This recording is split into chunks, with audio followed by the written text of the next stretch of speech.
guys, welcome back to the channel. Today I'm going to be reacting to a video called Paris to London on the incredible Eurostar Under the Sea. This makes me very excited. I know obviously the Eurostar is a train that takes you from Paris to London in record time. I don't really know how much it is. I think it's around, I don't know, 2 hours, under 2 hours maybe.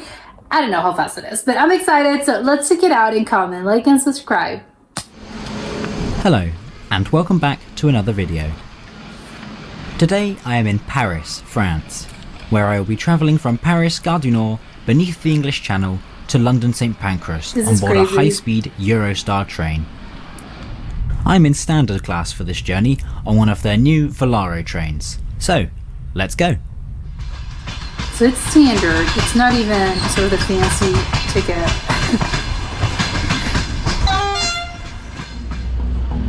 Today's journey starts at the spectacular Paris Gare du Nord, or Paris North Station. It's gorgeous though. It's very pretty. It's very majestic. And then it's a Five Guys. I did not know they had a Five Guys in France. The station sees a large selection of services other than just Eurostar, including regional and commuter trains, as well as international trains to Belgium, the Netherlands, and North Germany. Yeah. Only North Germany? How come not all Germany? I just love the roof here at Gare du Nord. Being made of iron and plenty of glass allows for an interior full of natural light. I love it, it's gorgeous. That's it? All passengers for Eurostar trains. I wonder if this has been remodeled at some point because it looks quite original from the 1800s or something. Must pass through a dedicated passport control and security checkpoint found above the main concourse. Oh, as such, because Great Britain is not in the EU anymore. Okay. It is advisable to arrive quite some time before the departure of your train. Presently, Eurostar recommends to arrive at least 90 minutes prior to the train's planned departure time, due to the requirement for the laborious and time-consuming extra border checks in response to COVID-19. Oh, okay. And they have, don't you have the, you do the checkout thing on your own? As you can see, there are plenty of eateries and shops available at this station, though I did not avail of their offer. Not the checkout, the check-in. You're not buying anything, you're doing the check-in on your own. As I had already eaten prior. Yeah, they have a lot of shops though, I like it. The departures area can be found on the high level of the station, which also affords a fantastic view of the bustling concourse below. Oh, it's gorgeous. This has a great view. It's the busiest station in Europe by passenger count, seeing hundreds of thousands of passengers in any given day. Oh, well, I guess it makes sense. It connects you to a lot of places. To the left here, you can find the dedicated Eurostar ticket office. Though I wouldn't expect to have much luck for an on-the-day ticket, I would assume with high prices and even seat availability being an issue due to strict Channel Tunnel regulations necessitating compulsory reservations. This is crazy. It's the equivalent of, I don't know, going on an airport and and buying an airplane ticket on that same day. No, what are the chances? No. Time to indulge in culture and begin the typically British tradition of queuing. Yeah, you have to buy your ticket beforehand. Now, I had expected this service to be formed of one of the older Eurostar trains, it looks like it has eyes. TMST, this being what was indicated to me on the seating plan at the time of booking. However, due to a decrease in demand during COVID-19, those sets were temporarily withdrawn, meaning I was lucky enough to be travelling on one of their newer, and in my past experience, much better German-built trains. Okay, so do you do the check-in massively on your own? Different seating plans, I was issued a new seat automatically at the ticket control gates, indicated on this yellow slip. Checking my new seat, I found it was poorly aligned with the window, but thankfully someone at the help desk issued me a seat with a better view at my request. And they can do that? They can switch it? Anyway, after a security check and clearing of border control, we are now in the departure lounge, which has another large selection of eateries and shops. Yeah. Oh, Chanel? Many of these weren't open at this time, again, due to reduced demand. But it's nice. Looks comfortable. The departure lounge offers a view of the Eurostar platforms, where my train for today is currently waiting for boarding to start. And is that the train? Towards the far end of the departures area, there is a small elevated waiting area, probably my favourite place to sit. Oh really? I think it's quite dull. I know, I like the other one better. This area has power sockets, and being an international service, both European and UK style plugs are catered for. Oh my god, yeah, as well as those also those ports look so foreign to me. I have no idea how to proceed. having some USB ports. It's also worth mentioning that a more luxurious lounge does exist, but is dedicated Business only class? to business Premier passengers, a ticket for which costs more than Of the course. regular standard Premier or It's a first class VIP offering. lounge. About with, 20 like, an minutes before airport. departure, boarding is called for my train. My ride today is train number EST 9039, departing from Paris Gare du Nord at 15:13, Okay, with a 3? planned journey time of 2 hours and 26 Under minutes 3 for the hours. non-stop ride up to London this afternoon. That's exciting. Beside me now is the train that will be taking me through to London. It's a Class it's 374 very new. Eurostar E320, built from 2015 as part of the Siemens Volaro family of trains, which also see a lot of use in Siemens, as in the company, don't they make phones or, I don't know, electronics? I didn't know they had trains. Germany and Turkey, for example. This set is 374011 Is that a German company? and 374012, with the trains running in fixed pairs of 8 carriages each, leading to a total of 16 carriages. These units are capable of an impressive 320 kilometers an hour, but only operate in Crazy. service at 300 kilometers Oh, an hour. it's less. Why? As you can probably imagine, it's quite the trek if you're in one of the front I want to know why they don't go to the maximum speed. It's dangerous, maybe, or just because of the weight. I want to know why they don't come. Well, no, I guess just because you can doesn't mean you should. We're not going maximum speed. carriages, with these trains Although we being some can. 390 meters long. They're very long. I am booked into standard class coach number 4, towards the front of the train when heading towards London. Bathroom?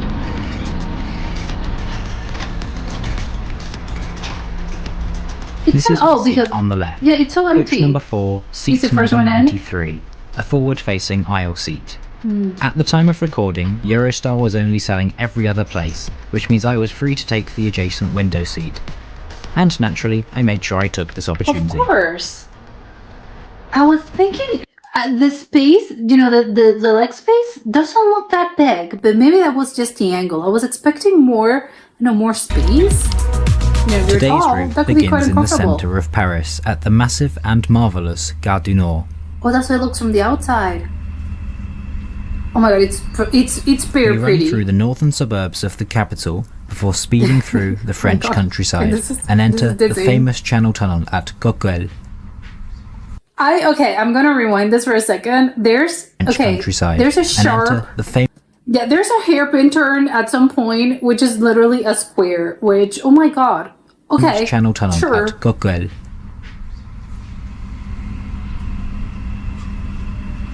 Oh, this is where the channel starts. After that, Ah. we emerge in Folkestone, England, where the remainder of the journey is on High Speed 1, the only high-speed line in the UK, which takes us through many tunnels to the spectacle of railway station design Ooh. of St Pancras International in It's London. very pretty. I don't know which one. I don't know what After a station is short wait, prettier. it's time to depart the French capital on time at 15:13.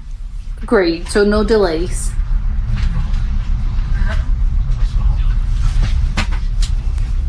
We're soon rolling along the southernmost section of the LGV Nord, which means North High Speed Line. This key artery Okay. of the French railway network connects Paris with Lille, Calais, among other French destinations, with a junction heading towards Brussels in Belgium, and of course the route through the Channel Tunnel to the UK. Okay, but there's stops. Can you sort of stop at Lille? No, because it's the connection, right? It's not literally in Lille, but can you book a ticket? No, right? It's not. It's as if it's an airplane, right? It's not as if I can. It's not a stop. Hey, can you? This is my stop, or maybe it is. I don't know. I At would assume present, no. The train is now Because no, right? No, if you want to go to another place, you would just get the train that takes you there. It's not as if, oh, this is my stop. This only goes to London. That's our only stop. navigating its way Good through luck. the suburbs of Paris at a maximum of 160 kilometers an hour. But this Oh, so it speed will goes look rather slower. pedestrian in comparison to our top speed Yes. later on in the trip. I thought it was quite slow, This which is crazy to Lalande, say. a major maintenance base for all fleets operating out of Paris Gare du Nord, including the Eurostar fleet. It also handles the TGV and Thalys high-speed trains, as well as TER regional trains. There's a lot of trains. It's not long before now we're it's rocketing pretty. through the countryside at full Yes. speed, passing by the ever-rolling hills of the Hauts-de-France or Upper France region. It's gorgeous. Now we're With the going journey faster, well I think. underway, it's now time to take a look at the seat here in standard class.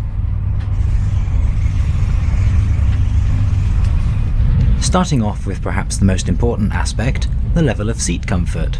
Yeah, it's 3 hours. So I actually it's not found that these long. seats really comfortable, offering a nice amount of padding and having a really good ergonomic shape. There's also a generously padded leather headrest, a nice touch I thought. It's nice. As for legroom, there's ample space here in standard class. Oh, okay. No, it is more. Yeah, it was single, but no, this is actually quite comfortable. Yeah. Though, do be warned if booking a table seat that the amount of room is substantially reduced due to a somewhat poorly designed table. It is, and don't you just can you Beside push the it seat in? cushion, you can find a small lever No, that's where which the seat controls the table. seat's much Seat, appreciated seat. recline function. And if you pull the base of the seat up, you can find the adjustable thigh support. In my opinion, a really nice feature. Yeah, that's really nice. It's very comfortable. There's also a footrest attached to the bottom of the seat in front. Great. Well, that looks a little. Depending Above on how this, tall you are. can find a small but flexible storage pocket. Part of the curse. And here's the decently sized seat back table. Yeah, it's not that big, but you don't need it. Finally, towards the top of the seat is this small groove. Now, I'm not 100% sure exactly what it's for. What do I do with that? At first I thought it was good for holding phones, but mine just ended up flipping downwards. Leave a comment if you know why it's here. I have no idea. No clue. I thought they had charging ports. Beneath the seat, you Did can you also not? find the power sockets. Oh, okay, And much yeah, like they in do. a departure lounge, international travellers are well catered for, with each pair of seats having a UK 3-pin socket Oh my as well God. as a European one. This is great. Okay, but it's only in Europe. Yeah, If you you don't have have a the travel American adapter, ones. as you probably should, then you can use Of course, why would they have an American one if they're in Europe? either socket or both in the event that you get 2 seats to yourself. And don't they have a USB port only? So let's have a look around the rest. If I were to improve this, I would say please just put the USB thing because not always, but I think that's the more popular port train. these days. First off, there are a few But of mid-carriage course you need luggage your racks laptop or whatever. situated above a bin. These complement the well-sized overhead luggage racks in providing much-needed storage space on what is entirely a service used for long-distance travel. Yeah, I think it's quite comfy. It's big. There are also sizable luggage stacks at the end of the carriages. Actually, I'm wondering how much it's just one bag. How much can you bring? One bag around, but I don't know about the weight limits. But This is a really interesting standard to know. Premier coach, which is Eurostar's first-class offering. Oh, The this is interior first is class. the same as in Business Premier, but with a lighter meal being offered, and Oh, they fewer offer a benefits meal. at the station, like no access to the business lounge or fast-track security. Yeah. Here in the rather stylish vestibule area, you can find 2 toilets as well as a set of recycling bins. Oh, they even have recycling bins on the train. That's great.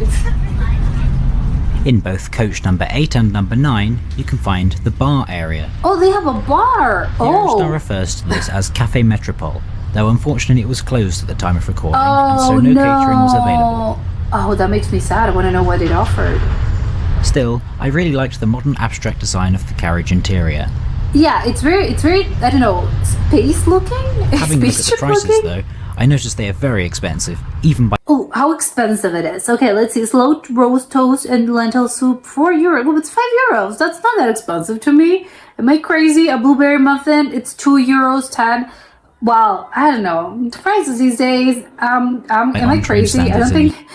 Oh, because, okay, it's compared to the UK. I think these prices are not that bad. UK. Am I insane? Perhaps it was a good thing that I had already eaten. Yeah, what about the drinks? I want to know how much a coffee cost here. Coke, yeah, tonic water. Yeah, I think it's fine. how much for a beer? Oh, I can't see. Yeah. Good to know. You can also but buy they do not look tickets that for tourist expensive. attractions in each of the 3 capitals served by the core Eurostar network, Oh, you can as do well that. as urban transport tickets for these cities. Oh, you can buy it on the train. I love that. Oh, now we're going 3. Okay, see, this is... Wait, how does he know what speed they're going? After I'm so just under an confused. hour, we are on the outskirts of Lille in northern France. Wow, it takes you no time at all. I think that's quite far, right? But not on the train. Here, the train dived underground to the platforms of Lille Europe, a station which sees the majority of high-speed and international trains serving the major city of Lille. I can see through the window. Eurostar I'm trains getting do dizzy. serve here, however only the trains to and from Brussels stop at the station, as well as seasonal trains from the south of France, in order to process luggage and passports in what is unlovingly known as the Lille Shuffle. Oh, This station the little necessitates shuffle. the train slows to just 200 kilometers an hour, but afterwards Just. the train shoots back up to 300 kilometers an hour, running at great speed once again through the French countryside on this lovely sunny day. It's very pretty, yeah. I'm wondering how it looks in winter. Do they get Speaking no, of probably the they don't sun, get snow. there's also a sunblind provided at every window, but I found it wasn't very effective at blocking out Yeah. the light due to having such a low density mesh. This does not cover anything. Above They the want window, natural you sunlight. can find a sliding coat hook. It's a little bit tricky to move though. I love the detail, yes. Because I guess a lot of times, obviously, again, during winter, you have your coat. And also, if you're traveling, because you're traveling for work, you also get blazers and stuff that you need. I know you want to take off. And this is a nice touch. This is Calais-Freton, the final station on the LGV Nord route. Is that a place or is that the station? Oh no, it's the final station. This So station the is Calais temporarily the closed station. to Eurostar services as a result of COVID-19 leading to Eurostar focusing only on its busiest stations. Okay, but technically it is However, open. what this station does signify is that we are fast approaching the world-famous Channel Tunnel through to England. Oh my, exciting. Everything's so This tunnel flat. is a marvel of modern engineering, stretching the 31.35 miles under the English Channel between Coquelles in northern France and Folkestone in southeast England. Oh my god, I love it. After numerous How long does it proposals take dating you? back as far as 1802, the so-called Channel finally started Channel? construction in 1988 and opened to passenger traffic in 1994. It's crazy how long it took them. The tunnel but it's a consists great of feat. two main portals for rail traffic and a central service tunnel for utility vehicles and emergencies. Nowadays, middle. other than Eurostar services, the Channel Tunnel sees the Eurotunnel Le Shuttle service for road vehicles, as well as some freight trains. Yeah, they go through Now, the same place. I'd love to honestly. show you the full video of the Channel Tunnel from the inside, but Yes. I can't really say that it would be particularly interesting. Oh, because it's dark. Roughly 20 minutes get crossing it. the channel, a perfect opportunity for changing your watch to account for UK time of course, we emerge in Kent. Oh, they have a different time zone. Oh my god, it's only 20 minutes? The train is now Oh my travelling God. on a route called... I thought maybe it was more of a distance, but it's only 20 minutes. Well, of course you're doing it on a high-speed train, but oh my god, that's right next High door. Speed 1, which connects the Channel Tunnel with Kent and London. And it's To Kent, the that's the left first is city. the Southeastern Main Line, a classic route that also links Kent with London, powered by the 750-volt direct current third rail system. Historically, the old Eurostar trains would have trundled along this route on their way to the capital until High Speed 1 fully opened in 2007. We are now passing Ashford International, one of two Eurostar stations in Kent, southeast England. Much like Calais-Freton, these stations are not presently accepting Eurostar trains due to cited lack of demand. But yeah, again, but technically you can just, this is my stop, and you get off at Kent, not necessarily London. Oh my god, I love it. It's so pretty. There's With so the many journey's end lanes. fast approaching, let's run through the price. Oh yeah, This how much trip it cost? cost me £75 exactly, booking about 2 weeks in advance. $95. Such a ticket I is think valid it's only fine. on the booked date and on the booked train. Of course. For a journey yes. of 307 miles, this gives a price per mile of about 25p. Well, the comparison This would seems be how fairly much. expensive, and to some It's extent it expensive? is. But when you remember that the costs of running the train through the Channel Tunnel are very high, and the convenience of running from the centre of Paris straight to the centre of London without stopping in a decent time of under 2.5 hours, it doesn't seem quite so Oh my bad. god, I don't think it's that Business class can expensive. start at as little as £39, which is fantastic. That's so But if cheap. you leave it to the last minute, it's not uncommon to find tickets costing nearly £200. Yeah, but well, that's on you because you should be. Overall, I you am should have taken generally your pretty time. impressed with the Eurostar Standard Class experience. It's a fast way to get between London and the continent with a comfortable and smooth ride. I certainly prefer it to flying. Yes, I We're like now it. arriving It's into your next London St experience. Pancras International, the terminus station for my train.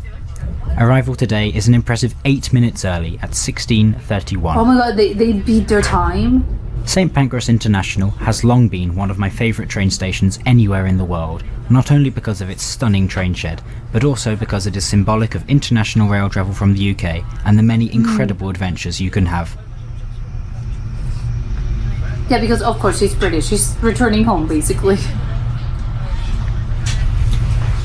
And here, I'm guessing there's trains to other places in England, right? I would assume. Yes, he just said it. So that's As what I I would leave the assume. train, why not take a moment to post a comment letting me know what you think of the Eurostar experience? It's great. 5 out of 5.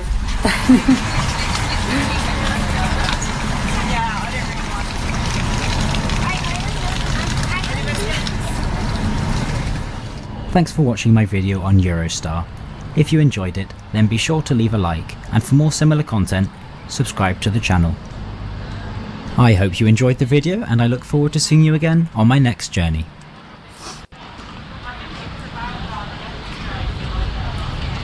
I'm wondering what St. Pancras means. Is that a saint? It sounds like a pancreas.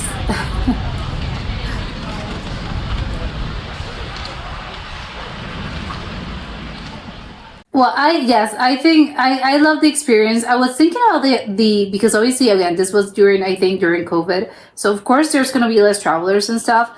But I was wondering if you actually had to travel, very often. I think from London to Paris and vice versa. Would you choose to fly there, or would you take to the Eurostar? I do not know. I think maybe it's different. I think from people that actually live in one of those cities, or not even one of those cities. Maybe it just also depends the city where you actually live, whether that's in France or in England, or even just in the whole UK. Because obviously, if you live in Ireland, or you live in Scotland, and you want to fly and you want to go to Paris, maybe it's I don't know. I have no idea. But maybe it's a little bit less complicated and probably more efficient if you go and take the train to London and then London to Paris. I would assume, again, it's kind of crazy because I think in this day and age you would think, oh, but why would you take the train, right? If we have airplanes, there's probably, it's going to be faster. However, I think I do it for the experience. And again, if I'm thinking as a tourist, and I would, again, and that's why I think it's the distinction that maybe if you are, if you're a resident in one of those cities, probably you're not going to be taking the train every single time, because again, probably it's going to be faster to just get on the plane. However, again, that depends on what city you live, because sometimes whether maybe your airport, your local airport doesn't connect specifically to, I don't know, let's say Paris, if you live in England, or again anywhere in the UK. Maybe your local airport doesn't really connect to Paris. Although again, it would be quite weird, right? Oh, everything connects to Paris. But maybe you're not actually going to Paris. Maybe you're going to another southern or just a city in France, not specifically southern France. So maybe it's more efficient to take the Eurostar. Again, I'm just putting it out there. I have no idea. But if I'm thinking as a tourist, I would absolutely fly if I had to go and I have to fly I have to go again from Paris to London or vice versa. I would take the Eurostar, but it's because of the experience. I would love to experience it because I get it's really nice. But again, it's for the experience and not necessarily because of how efficient it is to go. Because it's under 3 hours, which I think again it's great. Then how long is a flight? I mean, yes, you would have to make the comparison to see what is it exactly. I would assume an airplane just is faster, right? Although I think if you're going through customs and you're going through, whatever, you have bags to check in, or just I think the airport, and of course, the location of the said airport. I do not know specifically. I know Heathrow is in London, right? But I don't really know where exactly is it located in relation to other places, to downtown London, or again, just depends on what you want. And it's the same as the Charles de Gaulle, right, in Paris. I know it's in Paris, but I have no idea how. Is it in the outskirts of the city? I do not know.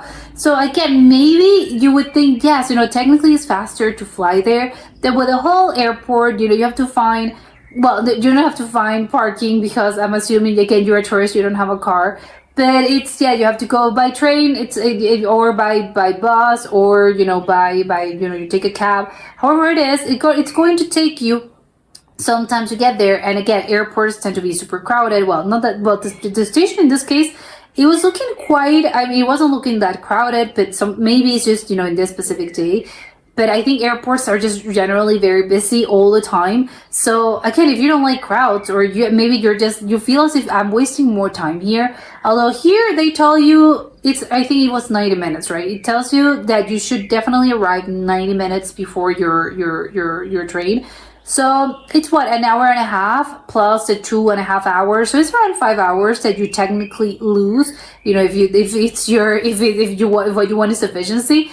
Again, maybe you should make the comparison and see what takes you more time to just fly there, with the whole I have to go to the actual airport and go through customs and go through whatever, and then the actual airplane situation. Although I'm thinking as well, maybe again, this is as a tourist, but maybe again, if you have to go, you have to constantly do it. Maybe you would choose to fly there, just because again, it's a nice experience to have. But I'm thinking as a tourist, and so, oh my god, yes, I'm taking the Eurostar, and it's so nice, and you have the tunnel and all of that, yes.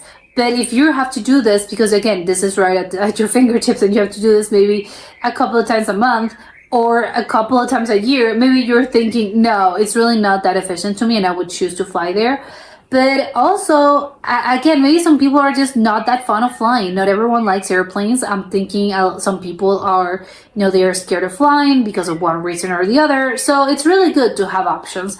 I think ultimately, that's really I love it. It's just, it's options. Maybe some people prefer, due to whatever reason, I choose to fly, and other people are, no, for my personal reasons, I choose to take the train. So it's great that you have options, basically. So yes, I love the fact that you can just choose, and just choose whatever you want to. It's a matter of where exactly what you want and what you're looking for, and what type of traveling are you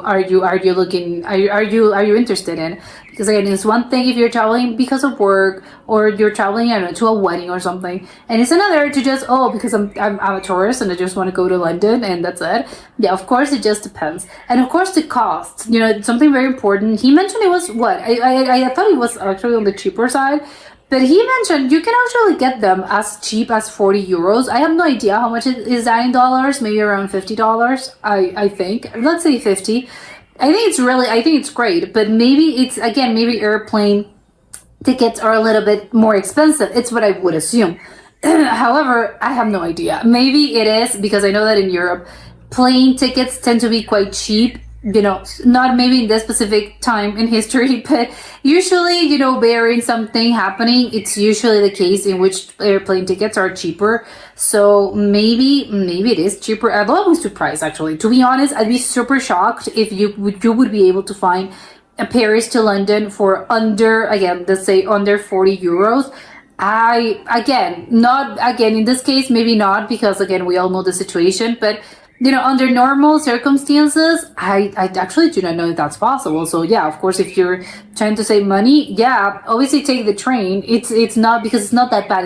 It doesn't have to be this awful experience of, you feel like you're on the Oregon Trail or something. It's not going to take you, 8 hours, and it's going to be this awful thing. I think it's just a nice experience. I have questions though. For the luggage, how because again, I'm assuming it's like an airplane, airplane ticket. It depends on your ticket. It allows you a weight limit in your bags. Maybe you only have a carry-on bag that has to weigh, I don't know, under 20 pounds. I have no idea. Or maybe it allows you one suitcase, and can you pay extra? I assume, right? Although it's probably, no, because it's the same, right? I was thinking, but it's more of a hassle. You have to carry all your bags. No, but when you're in an airport, it's the same. You have to carry the same amount of bags, although not specifically, because you have to check them in, right? So maybe this is not the case, and you have to actually physically carry all of these. So I don't know. I like to know how much the luggage restrictions, and also what's the other, yeah, the price thing of the food, the actual food that they sell. It was a shame. I wanted to know how good it was. I think train food maybe gets a bad rap. but maybe it's really good. I don't know. I wanted to know what they had. I didn't thought it was that expensive, but maybe that's just me. He was seem surprised. So maybe London, it's cheaper than I thought. I don't know, but I would love to know. But that was it for today, and I'll see you next time. Bye.